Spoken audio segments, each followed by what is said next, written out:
Before we get into today's show, let me tell you about the latest deal from Mike Lindell, MyPillow. Once again, the big box stores have canceled their orders simply because they don't agree with Mike Lindell's politics. They don't like it because he supports President Trump. Well, he's going to pass that savings on to you. No more middleman. And boy, does he have some great deals on the Giza Dream sheets and the Percal bed sheets. Listen to this. Giza Dream queen size, normally $139.98. Your wholesale price, $69.99 when you use promo code Joey. King size, only $79.99. The Percal queen size, normally $89.98. Your wholesale price, $29.98 when you use promo code Joey. Just call 1-800-893-4059 or go to mypillow.com. Always use promo code Joey. Free shipping options available. This allotment's not going to last very long. When they're gone, they're gone. mypillow.com, promo code Joey. Thanks for joining me in the PhD Weight Loss and Nutrition Studios. To lose weight for the last time, visit myphdweightloss.com. Welcome into Wednesday, hump day, as we in the middle of another week. Footage of Kilmar Abrego Garcia. You remember him? He's arrested by ICE again. It's gone viral after the alleged MS-13 gangbanger slammed the corrupt government of the U.S. as he was being hauled away in cuffs. This illegal thug is in the headlines again. We have all the details for you. Is AI deadly? Has artificial intelligence become too intelligent? The parents of a 16-year-old who took his own life with the advice of ChatGPT would argue things have gone too far. This story is any parent's nightmare. One Vanity Fair editor expressed outrage at the very idea of First Lady Melania Trump being potentially featured on the magazine's cover, threatening to walk out if she is. I say, don't let the door hit you on the way out. Details in today's show. And Congresswoman Sheri Biggs, Salute to Liberty, had a successful debut with over 1,200 people pouring into the Anderson Civic Center. She has received President Donald Trump's endorsement for re-election. We'll visit with Representative Biggs later in today's show. I told you we'd be back. And ye shall know the truth, and the truth shall make you free. It's Joey Hudson. I wanted to name it the Joey Hudson bill, but they don't allow you to put names on bills. But I wanted to call it the Joey Hudson bill because I know that one's been near and dear to you for a number of years. That's how it's done. Let your voice be heard. And the truth shall set you free. Here's Joey Hudson. The poster boy of illegal immigration is in the headlines again. The Department of Homeland Security put out a video on Monday, and I've got to say, it was pretty extraordinary. You see this guy, Kilmar Abrego Garcia. We've talked about him a lot over the last few months. He's become a household word almost. Again, poster boy of illegal immigration. He's bound in constraints. He's got the ankle chains and his hands are tied behind his back. He's being walked out by ICE agents, and he's muttering Spanish. Listen in. Here's what he's saying. Gobierno corrupto. Now, that clicking sound were the chains as he's walking down the hall. Let's listen again. Listen very closely to what he says. Gobierno corrupto. Any of my Spanish-speaking listeners out there, or maybe teachers, hear that? And I'm not good at Spanish, and so honestly, I can't interpret that. But according to the New York Post, what he's saying is gobierno corrupto, corrupt government. And I thought to myself, you know what, pal? You're right. Except the corrupt government isn't the one deporting you. It's the one that let you in here to begin with. The Biden-Harris government that looked the other way for years while you and others like you terrorized our neighborhoods. Now, DHS, they're not mincing words. In their post, and this is a quote, "He doesn't belong here. He won't be staying here. America is a safer nation without this MS-13 gangbanger in it. Good riddance." Boom. That's the tone that our government has been missing for years now. Now, here's the background. Just to, in case you're forgetting some of this. ICE arrested Abrego Garcia on Monday in Maryland at a processing center. He's being prepared for removal to Uganda. That's right, Uganda, because of how his immigration case lined up. Now, the Trump administration, through DHS Secretary Kristi Noem, has been crystal clear. This guy's not some poor innocent migrant.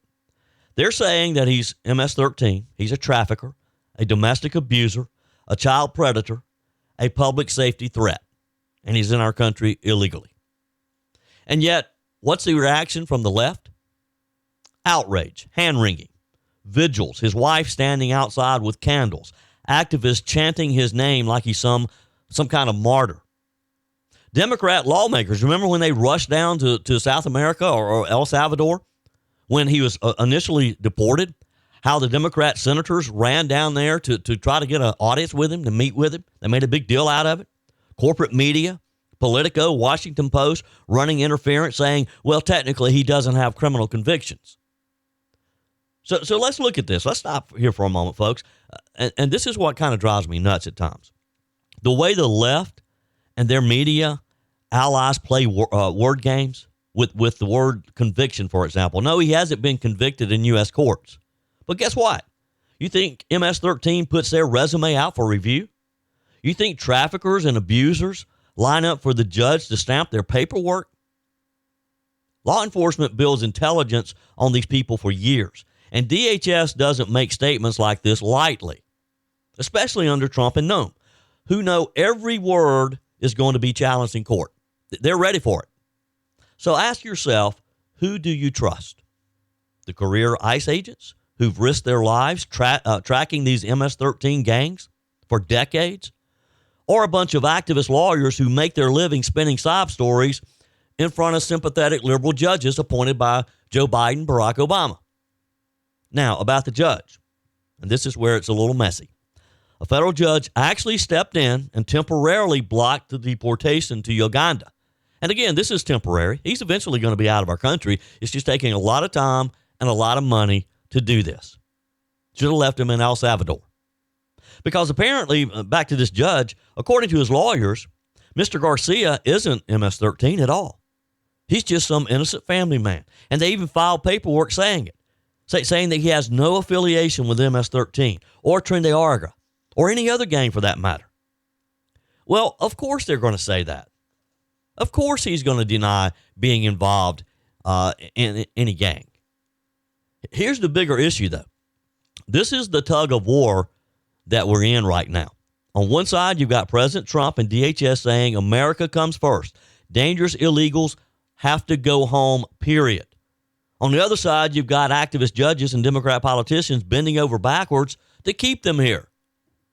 And caught in the middle are you and me, ordinary Americans, families who just want safe neighborhoods, kids who shouldn't have to worry about MS-13 or cartel violence creeping into their communities, parents not having to worry about their sons and daughters dying of fentanyl overdoses. And let's not lose sight of this. The symbolism of that DHS video. For years, ICE agents were treated like the villains.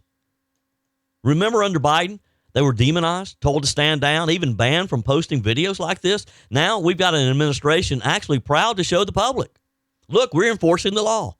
We're protecting you. We're taking out the trash. I mean, that's a shift. And it's one we're celebrating. Now, let's zoom in. Let's zoom out here for just a second, because this case isn't just about this one man. Yes, Garcia is the poster child, but it's about the larger clash over immigration in our country that we continue to have this discussion. Abrego Garcia entered illegally. He should never have been here in the first place. And yet for years, the system allowed him to stay, to build a life, to fly under the radar until he finally got caught in ICE's net. Multiply him by tens of thousands, and you see the problem that we're facing. And here's the kicker. Activists are already painting him as a victim of Trump's authoritarianism immigration agenda. Like I said, they're holding vigils. They're calling him a Maryland man. He's not a Maryland man. He's not even a citizen of the United States. As if that's supposed to erase the fact that he's Salvadorian. He's here illegally and linked to one of the most vicious gangs on the planet. So let me tell you something here. Words matter. He is not a Maryland man. He's not your neighbor down the street. He is a foreign national in this country illegally with documented ties to MS-13. Again, who are you going to believe? His lawyers or ICE, DHS, the Trump administration? As DHS said, America is safer without him, why do the Democrats want to keep protecting him? It makes no sense. Can somebody help me understand this? And by the way, let's give credit where it's due. Trump and Secretary Noem aren't backing down. They're calling this exactly what it is, a threat to public safety, and they're putting the full weight of DHS behind getting him out. That's what you call real leadership, and that's what voters demanded, and that's what's been missing for years, and that's what we're seeing now.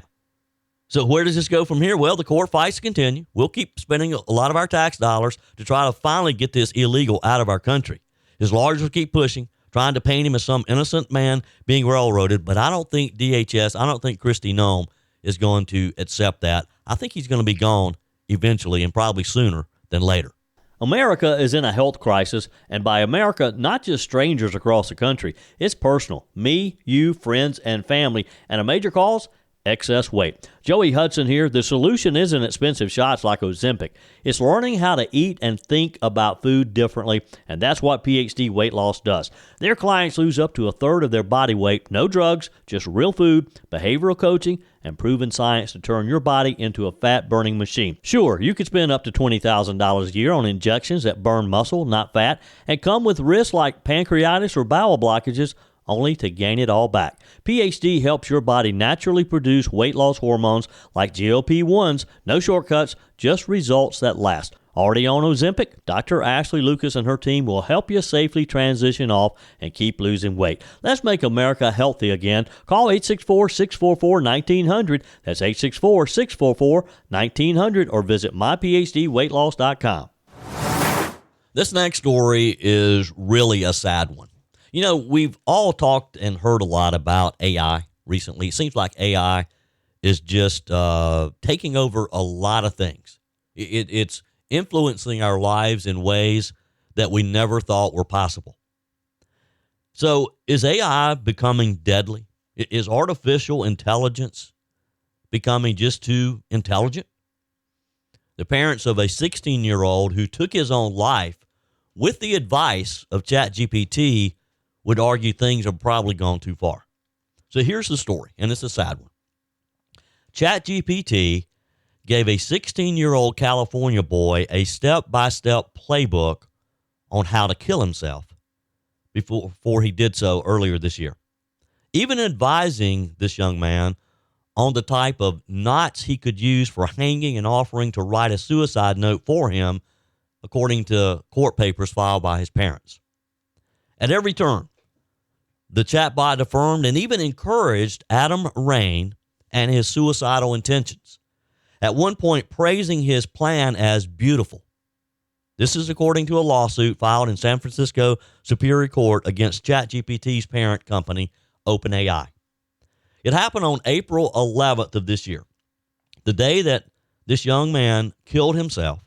The teenager, he sent a photo of a noose knot that he had tied to a closet rod and asked ChatGPT if it would work for killing himself. Now, again, this is according to a suit filed by his parents.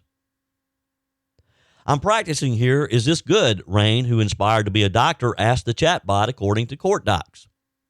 Yeah, that's not bad at all, ChatGPT responded. Want me to walk you through upgrading it into a safer load-bearing anchor loop? Wow. I mean, this is eerie reading this and knowing what happened. Hours later, Rain's mother, Maria Rain, found this young man's body hanging from the exact noose and partial suspension setup that ChatGPT had designed for him, their suit alleges. Maria and Dad Matthew Rain filed a wrongful death suit against OpenAI this week, alleging their son struck up a relationship with the app just a few months earlier in September of 2024 and confided to ChatGPT his suicidal thoughts over and over, yet no safeguards were in place to protect Adam. The parents are suing for unspecified damages. Now, if you're not familiar with ChatGPT, and you know, I'm telling the story as if this young man was talking to this device, which in effect you actually do. ChatGPT can be used in a lot of different ways. You can type in your commands, you can type in questions just like you do for Google. Or if you have voice prompts enabled, You can ask questions. You can carry on a conversation, and it will answer you. It's kind of eerie what ChatGPT can do. Now, according to the story, ChatGPT made Adam trust it and feel understood while also alienating him from his friends and family, including 3 other siblings, and egging him on in his pursuit to kill himself, according to the lawsuit. The filings allege over the course of just a few months and thousands of chats, ChatGPT became Adam's closest confidant, leading him to open up about his anxiety and mental distress. The app validated his most harmful and self-destructive thoughts and pulled Adam deeper into a dark and hopeless place, the court documents claim. Now, keep in mind, this is allegations from his parents and the lawsuit they filed against OpenAI. According to the suit, 4 months prior to the suicide in January, ChatGPT had started talking with Adam about various methods for killing himself, like drug overdose, drowning, and carbon monoxide poisoning. And by March of this spring, the app began discussing hanging techniques in depth. Adam told ChatGPT about his 4 prior suicide attempts, allegedly using the app's advice and workshopping how to succeed. The teen even uploaded photos of burns on his neck from his hanging attempts, and ChatGPT proceeded to give Adam a step-by-step playbook for ending his life in 5 to 10 minutes, the suit claims. Days prior to Adam's death, ChatGPT spoke with the teen about his plan, horrifyingly calling it a beautiful suicide. Wow. Man, I mean, again, this is just sad to read, isn't it? I can't imagine what the parents of this young man are going through. ChatGPT told Adam, hanging creates a pose that could be beautiful despite the body being ruined. And days prior, ChatGPT told Adam that if he drank liquor, it could help dull the body's natural instinct to fight death, and told him how to sneak vodka out of his parents' cabinet. I'm just not believing this, which Adam did in the hours before his suicide, according to his parents. The day before he was discovered dead by his mother, he told ChatGPT he didn't want his parents to blame themselves for his death.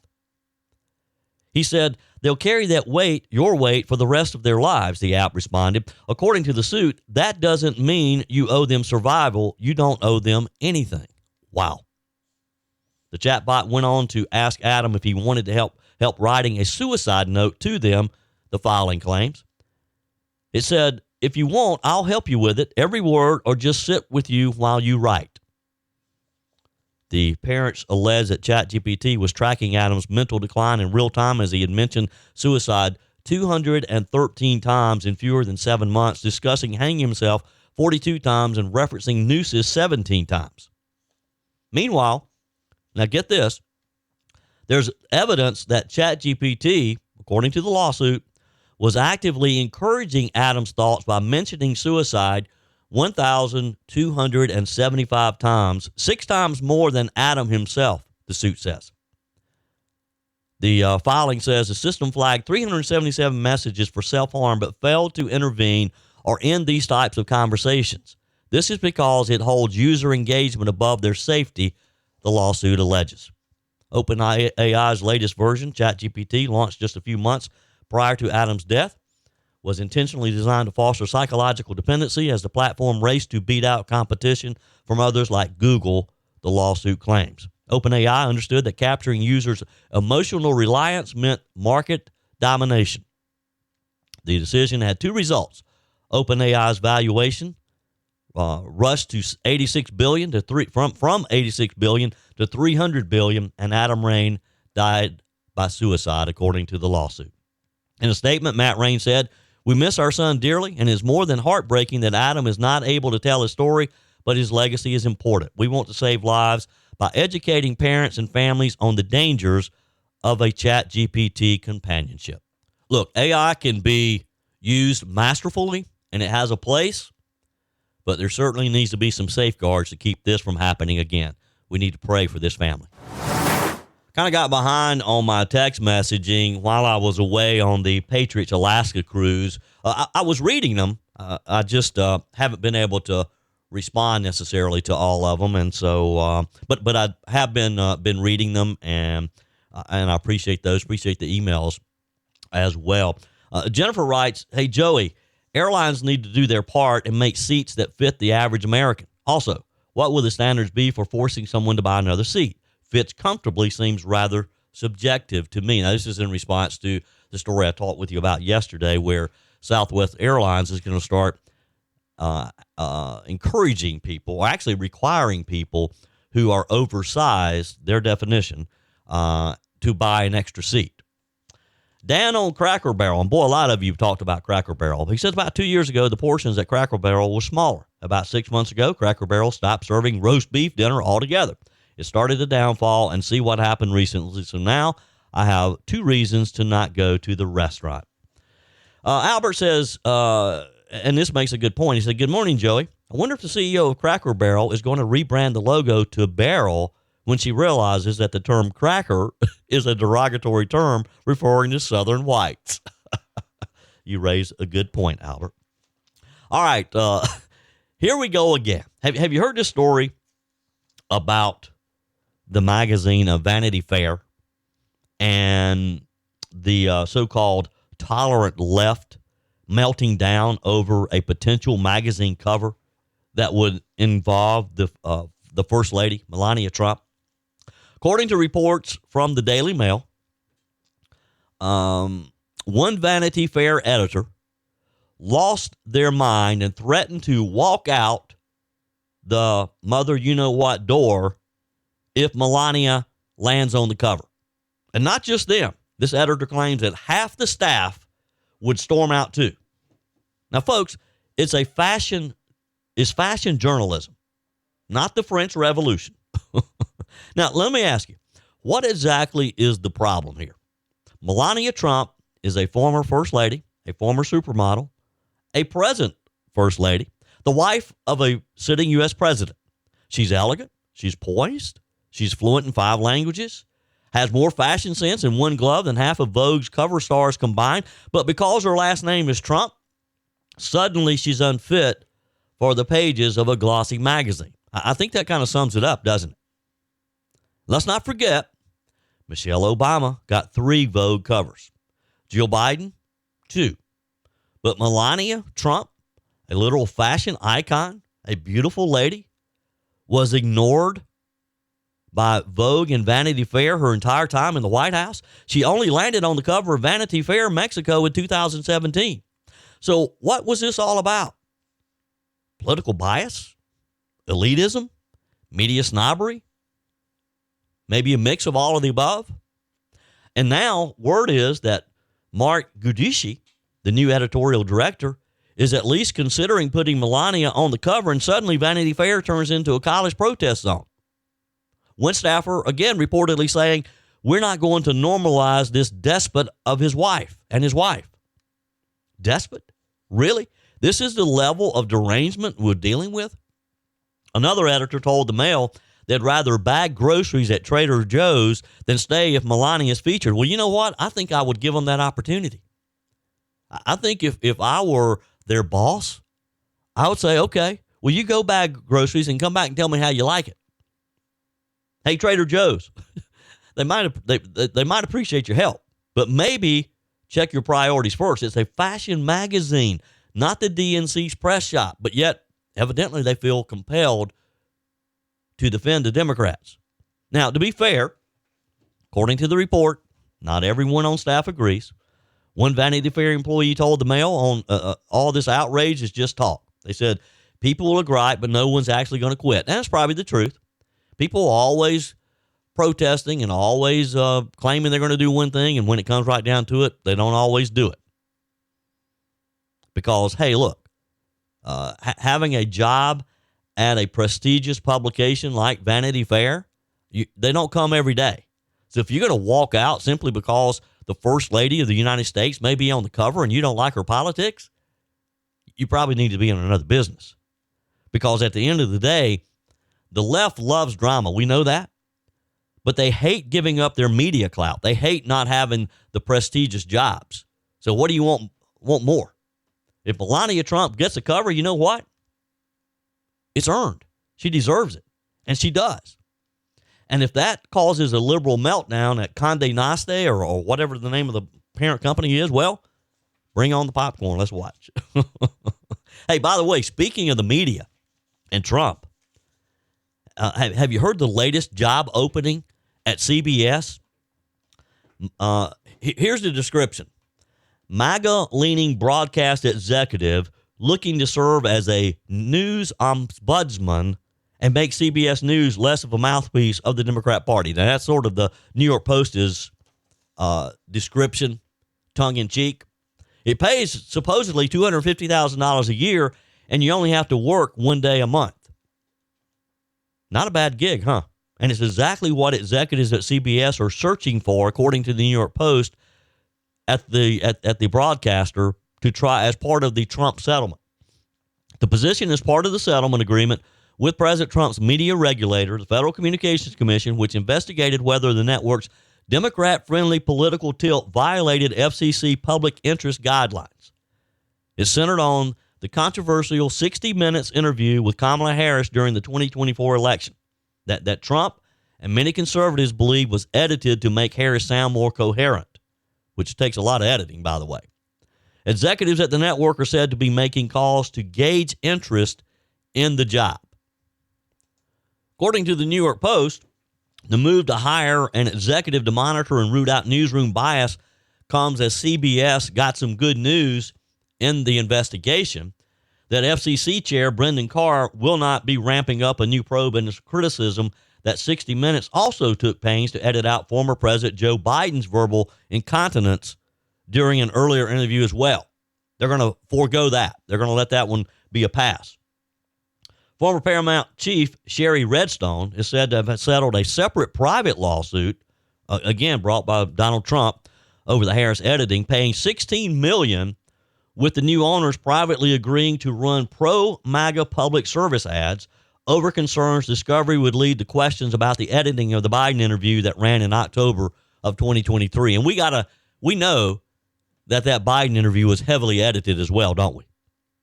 This was, of course, months before the former president dropped out of the race over questions about his mental agility. CBS isn't looking for much from the ombudsman, according to the Post. At least that is how it appears. Sources say that the workload would amount to about a day a month, which outside observers said would be ridiculous. The salary would be in the low six figures, around $250,000 a year. Look, I'm ready. I'm ready, willing, and able. I'll take it, wouldn't you? Would you agree to work for CBS one day a month for $250,000? I think I could do a good job. A CBS press rep declined comment, as did the FCC spokesman. The FCC's Harris investigation centered on whether CBS unfairly edited the word salad of Kamala Harris and to make her sound more coherent while she answered a policy question that she knew absolutely nothing about. Because they favored her. They were horrified of the idea of her not doing well and of Donald Trump winning election again. Of course, CBS denied the charges, but the inquiry has caused the parent company, Paramount's $8 billion merger between CBS's parent and the independent studio Skydance, until the network can get this resolved, they can't do the merger. So they're ready to make a deal. The creation of this ombudsman is a condition placed on the network by FCC Chairman Carr to gain regulatory approval for the deal, which closed on August the 7th. Other conditions include the end of diversity, equity, and inclusion hiring practices. Now, the FCC shouldn't have to be telling a major media company like this that they need to be doing these things, but we all know that CBS has gotten so far out of hand that someone has to bring them back in line, right? The job search is being led by Jeff Shell, the new head of CBS News. Now that the merger is complete, CBS has agreed to have a mediator to handle complaints about the political leanings of its news for 2 years. The ombudsman will report directly to Shell, who is, according to the Post, a veteran TV executive and not the FCC. So far, the network has been interviewing right-wing media executives at think tanks. People with knowledge of the matter say that they are recruiting the right person that will have favor with the Trump administration. So again, if you are a MAGA-loving Trump supporter and you want to make $250,000 a year for one day's work a month, you may want to apply at cbs.com. Your comments are welcome on the Furman Ford text line, 864-477-JOEY. That's 864-477-5639. Emails always welcome, joey@joeyhudson.com. Speaking of the Furman Ford text line, it's never been more important to support locally run businesses owned by people who actually live here in the upstate. Let me take a minute to talk with you about our friends at Furman Ford. If you're looking for a new vehicle, maybe a great pre-owned vehicle, one you can trust, or maybe you're looking to order that special vehicle. Either way, if you want a new one, a brand new one, or a pre-owned that you can trust, the folks at Furman Ford, they're there to help you. Their name is on the sign because their name is on the line, because every single transaction is important to them. Jim Furman, Matthew Furman. They do business the right way. When you stop by, when you give them a call, or maybe when you just send them a quick email, you're always going to have access to a member of the Furman Ford family. And by the way, they also offer great service, and you're not going to have to wait weeks and weeks to get it done. And you do not have had to purchase your vehicle at Furman Ford. Doesn't even have to be a Ford. They service all makes and models. Visit my friends at Furman Ford online at furmanford.com, furmanford.com. Joining us on our guest line today from the 3rd Congressional District of South Carolina, Congresswoman Sheri Biggs. Welcome. How are you? Good morning. I'm doing great. How are you? I am wonderful. There's a lot to talk about today, but before we get to some of the issues, congratulations on a very successful inaugural Salute to Liberty event. Am I correct that you had approximately 1,200 people? We did. We actually had over 1,200, and I'm really excited about that. Not necessarily because it was my first event.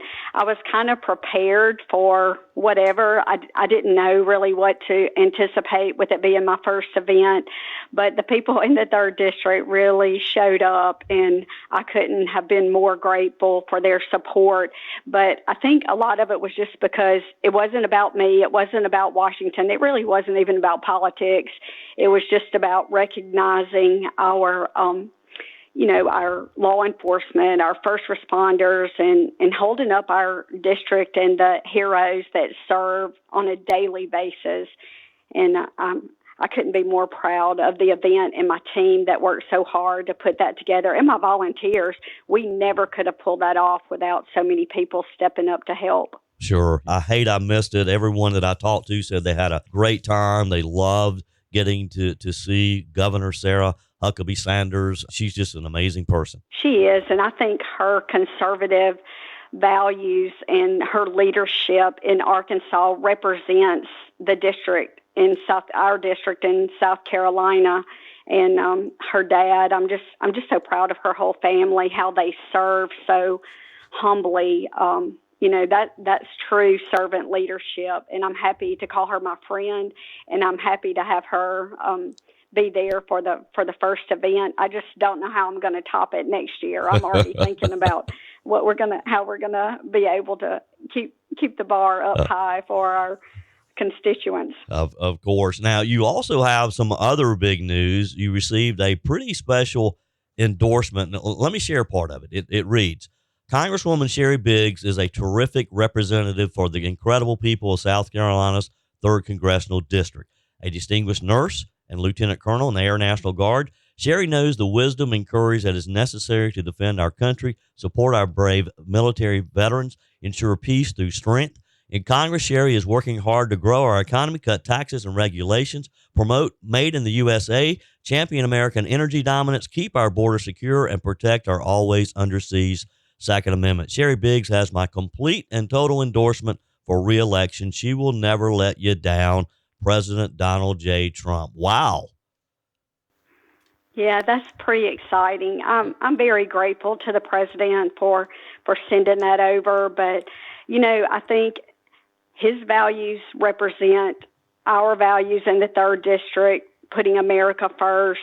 And I think that's why he recognizes the work that we've been able to accomplish in just this short 6 or 7 months in office. And I'm very proud to have that endorsement. But it doesn't really change. I'm working for the people in the 3rd District. So it doesn't really change what my plan is and our agenda moving forward. But I'm very grateful to know that he has my back. Sure. Yeah. That is great news. Big news. As we head into the fall, and with me today, Congresswoman Sheri Biggs, talk with us about some of the issues that you have facing you when you go back to Washington. Well, there's a lot going on, and we haven't slowed down. I've been in communication with a lot of my peers in other states, and we're keeping up with what's going on and with the president. And, there's a lot of talk about what he's doing in these sanctuary cities and even actually in our own capital, trying to clean things up and preserve law and order. And I think those are all topics that we're going to be continuing to address. I tell you one thing that really caught my eye this morning. I was reading the article about, we had some protesters that were burning and spitting on our flag, and that was just a gut punch. Yeah. And definitely my wheels are turning on what we can do about that. You know my philosophy. If you don't love this country, I say get out. Sure. But it's heartbreaking, and I'm glad the president's taken the lead, and he's talking about the things that people don't want to actually discuss or confront. And that's one reason I'm glad President Trump is in charge, because he doesn't mind saying the things that need to be said. Yeah. Last week, there's been a lot of talk about the president's tariffs. Last week, the CBO predicted that President Trump's increased tariffs will reduce our deficit by $3.3 trillion if continued over the next decade. Now, this is not exactly the response that the Democrats had expected, is it? Not at all. And, they're so busy hating him. They're about to lose their minds. They can't get back on track. They have no plan, and everything that they're doing is unraveling. And I just wish people would give him an opportunity, but I don't think they want that. I think they want things to crash and burn, and it's ridiculous to me. Congresswoman Sheri Biggs with me today. I think you're right, and it's very sad, isn't it, that they hate Donald Trump so much that they will sacrifice the success of our country for it. I know it's, but I think that makes people like me and individuals in the 3rd District work even harder to preserve the things that we value and hold so dear in South Carolina and in our country, for that matter. Yep. But back to the flag burning real quick. Of course, he signed the executive order on Monday. What's your response to some of the conservatives who say, well, this is still freedom of speech? People should still be allowed to burn a flag. Well, obviously, those people have never served in the military or seen how, our family members that served years ago, what they sacrificed. I can't help but think about, my son Austin rodeos, and when we go to some of his events, Bill and I have traveled all over multiple states watching him, and every single time that flag comes around that arena, yeah. It's hard for me to not think about the things that I've seen and the patients that I've taken care of that have really sacrificed. And I wish everybody in this country had that experience and had that in the back of their minds, because it gives you a different perspective when you hear the national anthem or you see that flag sure. waving as it goes by. But I will never be able to stand there and watch somebody spit or on our flag or burn it. Yeah. And I certainly don't think that's freedom of speech. I think that is ridiculous. Yep, I certainly agree. Congresswoman Sheri Biggs, it's always a pleasure.